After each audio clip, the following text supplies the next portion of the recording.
దేవునికి స్తోత్రం. మీ అందరికీ ప్రభు పేరట వందనాలు. రండి దేవుని వాక్యాన్ని మనం ధ్యానం చేసుకుందాం. ఇర్మియా గ్రంథము ఇది ఒక ప్రాఫెసీ గ్రంథం. ఇది ఈ లోకానికి జరిగేది, జరగబోయేది, ఈ యొక్క ఇశ్రాయేలు దేశం విషయము, యోధావారి వంశం విషయము, మరి క్రైస్తవుల తాలూక కొనసాగింపు, దేవుని రాకడ, యుగాంతము, ఈ విషయాలన్నీ కూడా మరి ఇర్మియా గ్రంథము, ఎహెజ్కేలు గ్రంథము, మత్తయి సువార్త 26వ అధ్యాయము, యెషయా గ్రంథము, ఇలాగా కొన్ని గ్రంథాలలో లిఖించబడుతూ ఉన్నాయి. అయితే ఈరోజు మనం ప్రియమైన మిత్రులారా ఇర్మియా గ్రంథము 1వ అధ్యాయము ఒక సేవకుడు తాలూకా పరిస్థితి ఏమిటి అనే విషయాన్ని తెలుసుకుందాం.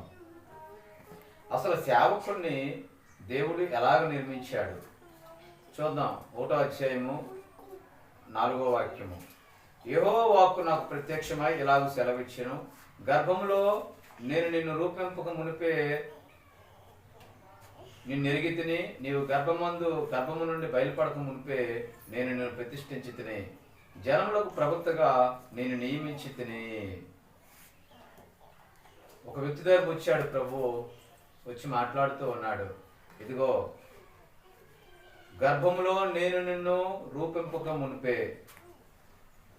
ఎప్పుడు ఎప్పుడు నిన్ను దేవుడు చూశాడో తెలుసా? ఎప్పుడు తన బిడ్డగా అంగీకరించాడో తెలుసా? ఈరోజు నువ్వు అనుకుంటున్నావు, ఇదేదో నేను ఒక పెద్ద కులంలో నుంచి వచ్చాను, నాకు గొప్ప, నేను ధనవంతుడిగా ఉన్నాను, దేవుని నమ్ముకున్నాను, నాకు రోగం లేదు, దేవుని నమ్ముకున్నాను, అదేమి కాదు. ఇది కేవలం దేవుని కృపాది. నువ్వు రోగమైనా, పేదవాడివైనా, తక్కువ వంశస్థుడివైనా, హీనుడివైనా, ఘనుడివైనా, ఎవరివైనప్పటికీ కూడా దేవుడు నిన్ను ఏర్పాటు చేసుకునే విధానము చాలా చక్కగా ఉంది. తల్లి గర్భములో నిన్ను నేను రూపింపక మునిపే, before I formed thee in the belly I knew thee, and before thou camest forth out of the womb I sanctified thee, and I ordained thee a prophet unto the nation. ఈ జాతికి నేను నిన్ను ప్రవక్తగా, ఈ జనాలకి నిన్ను సేవకుడుగా, ఈ గ్రామానికి నేను ఒక సేవకుడుగా, ఈ ఊరికి నేను ఒక సేవకుడుగా నేను నియమించాను. మరి నువ్వు చేసిన పని ఏంటి? ఈ లోకంలో అనేక మంది సేవకులు అనబడిన వాళ్ళు ఉన్నారు. ఈ లోకంలో సేవకులు అనబడే వాళ్ళు సమయలు, సేవకులు అనబడిన వ్యక్తులు అనేక మంది ఉన్నారు ఈ లోకంలో. అయితే ఎవరు ఏ సేవ చేస్తున్నారు? ఈ లోకంలో చాలా సర్వీసులు ఉన్నాయి, కానీ దేవుని మాటలను ప్రకటించే సర్వీసు అతి ప్రాముఖ్యమైనది. ఈ లోకం నిండా కూడా బ్రతకడానికి అనేక మంది సేవకులు ఉన్నారు, అనేక మంది సేవలు అందించే వాళ్ళు ఉన్నారు. ఒకవేళ వాళ్ళని దేవుడు అధికారులుగాను, కొందరు రాజులుగాను, యాజకులుగాను నియమించాడు. అయితే దేవుడు ఈ రోజు నిన్ను ఏ రీతిగా నియమించాడు సేవకుడా? అసలు సేవకుడుగా ఉన్నటువంటి పరిస్థితులు ఏమిటి?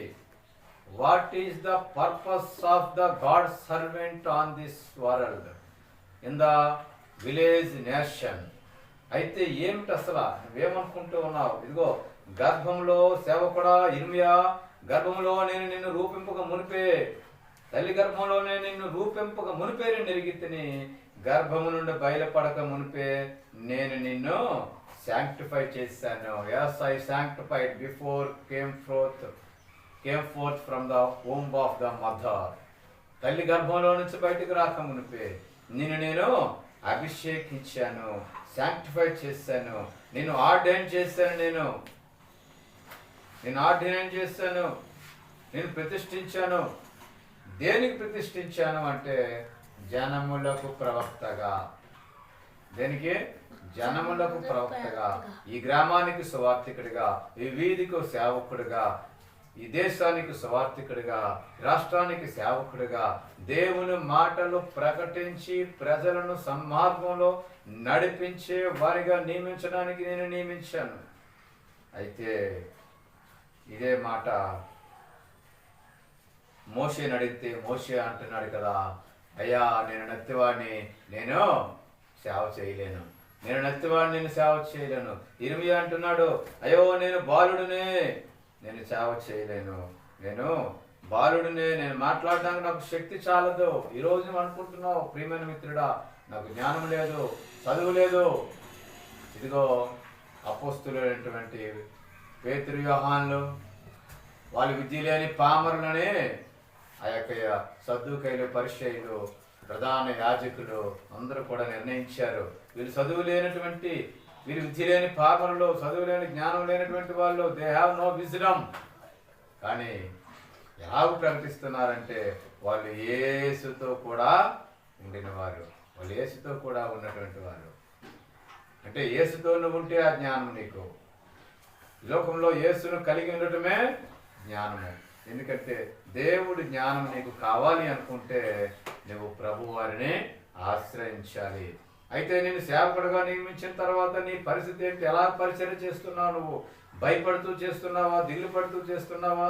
ఇదిగో ఇర్మియాతో అంటున్నాడు కదా, నేను నిన్ను నియమించితిని, I ordained as I ordained you prophet unto the nations. నిన్ను ఒక